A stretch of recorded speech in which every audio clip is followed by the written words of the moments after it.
लेन then से सरकार कोई बनती है। आपको लगता नहीं कि आप मैं कहता हूँ लेन देन से सरकार बने तो उसके लिए एक व्यक्ति वहाँ पहले से मौजूद है।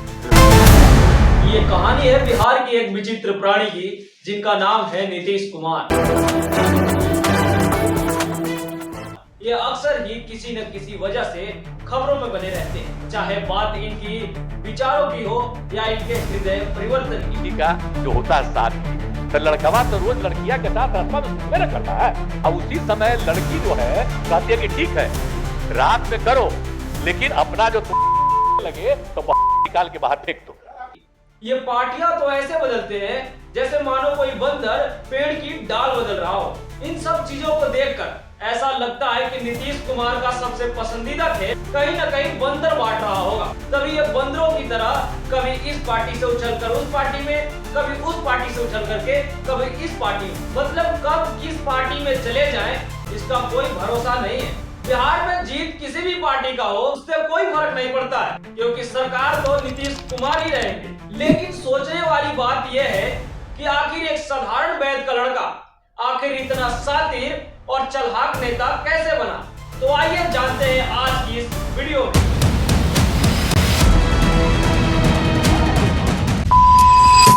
नीतीश कुमार का जन्म 1 मार्च 1951 में पटना से 50 किलोमीटर दूर बख्तियारपुर के कविराज राम लखन सिंह के घर होता है, जो कि पेशे से एक वैद्य थे। बचपन में नीतीश कुमार अपने पिताजी के कामों में हाथ बटाया करते थे। तब कोई नहीं जानता था कि एक साधारण सा लड़का आगे चल करके इतना शातिर और पलटनबाज नेता बनेगा, जो बिहार को एक बार ही नहीं बल्कि 9वीं बार सरकार चलाएगा। नीतीश कुमार की बचपन से ही इच्छा थी कि वो पढ़ लिख करके एक इंजीनियर बने, और इसी की वजह से उन्होंने अपने हाई स्कूलिंग अपने गांव से पूरा करने के बाद वो NIT कॉलेज पटना पहुंच जाते हैं इलेक्ट्रिक से इंजीनियरिंग करने के लिए। तब उनकी मुलाकात वहां पे लालू प्रसाद यादव से होता है और इन दोनों में काफी गहरी दोस्ती भी हो जाता है। लालू यादव अपने कॉलेज से चुनाव लड़ करके स्टूडेंट यूनियन प्रेसिडेंट बन जाते हैं। तब नीतीश कुमार के अंदर से आंतरिक इच्छा होती है कि वो भी आगे चल करके एक नेता बने,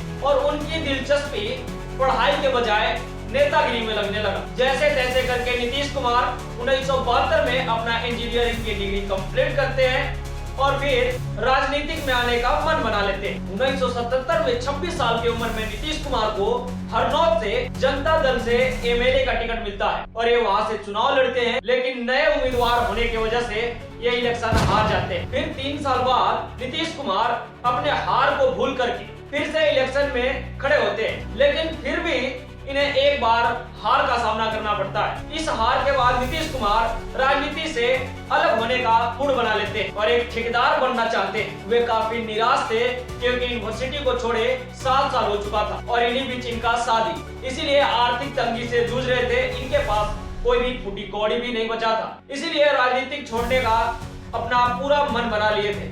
लेकिन कहते हैं ना, जो तकदीर में लिखा हो वही होता है, चाहे आप कुछ भी करने की कोशिश कर लो। 2 बार हार का सामना करने के बाद 1985 में फिर से एक बार चुनाव लड़ने का मन बनाते हैं, लेकिन इस बार जनता दल के बदले लोक दल के उम्मीदवार बन के चुनाव में खड़े होते और 21,000 वोटों से जीत करके एक विधायक बन जाते हैं। ये पहली बार था जब नीतीश कुमार को राजनीतिक में सफलता प्राप्त हुई थी। नीतीश कुमार विधायक बनने के बाद 1989 में लोक दल से ही लोकसभा के सीट पर वार्ड से चुनाव लड़ते हैं और वहां भी एक करारा जीत हासिल करते हैं और ये विधायक से एक सांसद बन जाते हैं। नीतीश कुमार लगातार 6 बार सांसद बनते हैं, 1989, 1991, 1996, 1998, 1999 और 2004। हालांकि 2004 में ये 2 सीटों पे चुनाव लड़े थे, पहला बाढ़ और दूसरा नालंदा, जिसमें ये बाढ़ से इलेक्शन हार जाते हैं और नालंदा से जीत जाते हैं। इसी बीच नीतीश कुमार एक बार CM भी बन चुके थे। बात सन 2000 की है, जब विधानसभा के चुनाव में किसी भी एक पार्टी को पूर्ण बहुमत या बहुमत नहीं मिली थी। नीतीश कुमार को अटल जी के कहने पर NDA के समर्थन से CM बना दिया जाता है। तब ये पहली बार सीएम के रूप में शपथ ग्रहण करते हैं। लेकिन 7 दिन सीएम के रूप में काम करने के बाद इन्होंने इस्तीफा दे दिया था। उनका कहना था कि हम जोड़ तोड़ से सरकार नहीं चलाएंगे। लगता नहीं कि अगर बीजेपी की परफॉर्मेंस अगर थोड़ी बेहतर होती तो ये सब आपको लेन देन नहीं करना पड़ता। 3 करोड़ 1 करोड़ जो भी चार्जेस आपके पास रहे इसकी बात आप करते रहे। लेन देन से सरकार कोई बनती नहीं, है? आपको लगता नहीं कि आप मैं फिर कहता हूँ, लेन देन से सरकार बने तो उसके लिए एक व्यक्ति वहाँ पहले से मौजूद है। जैसे अटल बिहारी वाजपेयी ने 1996 में 16 दिन तक प्रधानमंत्री रहने के बाद उन्होंने अपना इस्तीफा दे दिया था। अभी तक तो सब कुछ नीतीश कुमार के लाइफ में नॉर्मल चल रहा था। ये किसी भी पार्टी से ज्यादा इधर उधर नहीं हुआ करते थे। लेकिन सन 2004 के बाद नीतीश कुमार का एक अलग ही रंग दिखाई देने लगता है। ये इतना उछल कूद मचा देते हैं कि लोग हैरान हो जाते हैं कि आखिर इसे क्या कहें। तब इनका नाम पलटू राम दिया जाता है। नीतीश कुमार अब तक एनडीए में ही काम किया करते थे, लेकिन 2004 में नीतीश कुमार एनडीए से अलग होकर लालू यादव के पार्टी आरजेडी में शामिल हो जाते हैं और चुनाव के बाद दोनों ही मंत्री बन जाते हैं। लालू प्रसाद यादव रेलवे मिनिस्टर और नीतीश कुमार कोल मंत्री। नीतीश कुमार भले ही एक मंत्री बन चुके थे, लेकिन उनकी नजर हमेशा बिहार के सीएम की कुर्सी पर ही रहा करता था और इसीलिए 2005 के इलेक्शन होने से पहले ही नीतीश कुमार आरजेडी को छोड़ करके फिर से एनडीए में पहुंच जाते हैं। इस चुनाव में एनडीए को बहुमत मिलती है और यहाँ पर एनडीए के समर्थन से नीतीश कुमार सीधा बिहार के मुख्यमंत्री बन जाते हैं।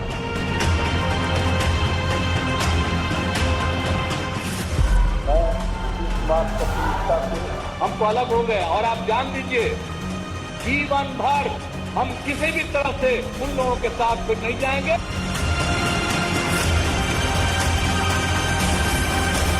नीतीश कुमार लगातार 2005 से 2010 तक और 2010 से लेकर 2014 तक एनडीए सरकार के अंदर ही अपना सरकार चला रहे थे। लेकिन 2013 में जब एनडीए पार्टी ने अपने प्रधानमंत्री के उम्मीदवार के रूप में नरेंद्र मोदी का नाम घोषित किया, तब नीतीश कुमार एनडीए से नाराज हो गए और ये 2015 के इलेक्शन होने से पहले फिर से आरजेडी में पहुंच जाते हैं। एनडीए से निकलने के बाद नीतीश कुमार कहते हैं कि वो संपूर्ण जीवन में अब एनडीए के पास नहीं जाएंगे, लेकिन अब आगे क्या होगा ये तो वही जानते हैं। 2015 के इलेक्शन में आरजेडी, जेडीयू और कांग्रेस के महागठबंधन को जीत मिली, जिसमें फिर से नीतीश कुमार बिहार के 5वीं बार सीएम बने और तेजस्वी यादव डिप्टी सीएम। जुलाई 2017 में तेजस्वी यादव पर भ्रष्टाचार का आरोप लगता है। तब फिर से नीतीश कुमार महागठबंधन से अपना रिश्ता तोड़ करके सीएम पद से इस्तीफा दे देते हैं और पहुंच जाते हैं पुनः एनडीए के पास। ये कहते कुछ और है लेकिन करते कुछ और ही है। इन्होंने एनडीए पार्टी से 6ठी बार मुख्यमंत्री के रूप में शपथ लिया। फिर 2020 के इलेक्शन में एनडीए के साथ ही चुनाव लड़े और ये 7वीं बार मुख्यमंत्री बने। लेकिन 2 साल सरकार चलाने के बाद इन्हें फिर से एनडीए से तनाव हो गया और ये एनडीए को छोड़ करके वापस आरजेडी में पहुंच जाते हैं और फिर वहां पर ये 8वीं बार मुख्यमंत्री के रूप में शपथ लेते हैं। मतलब ये कब आएंगे और कब जाएंगे इसका कोई भरोसा ही नहीं है। 1.5 साल आरजेडी के साथ में सरकार चलाने के बाद ये पुनः 2024 के इलेक्शन में आरजेडी को छोड़ के फिर से एनडीए गठबंधन में पहुंच जाते हैं और ये 9वीं बार बिहार के मुख्यमंत्री बन जाते हैं। मुझे अफसोस है कि आप जा रहे हो। कहीं मेरे चाचा बैठे हैं, गफूर चाचा, कहीं मेरा भाई बैठे हैं नीतीश कुमार, लेकिन धर्म अधर्म की बारी आई है तो आज गद्दा चलाना पड़ रहा है तुम्हारे पीठ पर हम लोग। मानो जैसे इनको मुख्यमंत्री बनने की आदत सी लग गई हो। इन्हें पहले ही पता हो जाता था कि कौन सी पार्टी बिहार के अंदर इस बार जीतने वाली है और उसी के पास ये तुरंत पहुंच जाते थे। अब सबको लग रहा था कि अब इनकी उम्र हो गई तो अब ये किसी भी पार्टी के लिए आगे पीछे नहीं करेंगे। ऐसे 2024 में जब प्रधानमंत्री का चुनाव होने वाला था तो एनडीए का कुछ सीटें कम आ गई, जिसमें थोड़ा जोर शोर से हल्ला चला था कि नीतीश कुमार अलग होने वाले हैं। लेकिन फिर से वहां पे वो अलग नहीं हुए और यहाँ तक कहे कि हम अब यहाँ से कहीं नहीं जाने वाले। लेकिन इनका वादा लोगों को क्या समझा जाए यह नहीं समझ में आता है। हाल ही में इन्होंने एनडीए को फिर से छोड़ने के बारे में सोच रहे थे, जो कि खबरें आजकल बड़ी तेजी से वायरल हो रहा था। नीतीश कुमार कब किसके साथ जाएंगे इसका अनुमान लगाना भी बहुत ही कठिन है। इसीलिए मैंने शुरू में ही कहा कि नीतीश कुमार का सबसे पसंदीदा खेलों में से एक होगा बंदरबांट। तभी ये इस पार्टी से उछल करके उस पार्टी में पहुंच जाते हैं। यानी कि ये बचपन से ही सीख चुके हैं कि हमें किस समय किस डाल पे पहुंचना है। मैं आपको एक पर्सनल सलाह देना चाहूंगा कि अगर आप किसी भी पार्टी में कार्य करता है या फिर आप अपने क्षेत्र का नेता है तो आपको एक बार जीवन में अवश्य नीतीश कुमार से मिलना चाहिए, क्योंकि ये आपको समझा सकते हैं, बता सकते हैं किस पार्टी को कितने समय तक यूज करना है और उसे छोड़ देना है। ये इनसे बेहतर आपको कोई नहीं समझा सकता। ये अगर आपको वीडियो सही लगा हो तो प्लीज वीडियो को लाइक कर दीजिएगा, चैनल को सब्सक्राइब कर लीजिएगा और हाँ, ये जरूरी बता के जाइएगा कि आपको नीतीश कुमार का कैरेक्टर कैसा लगता है, इन्होंने कहां से सीखी होगी ये चीज। जय हिंद।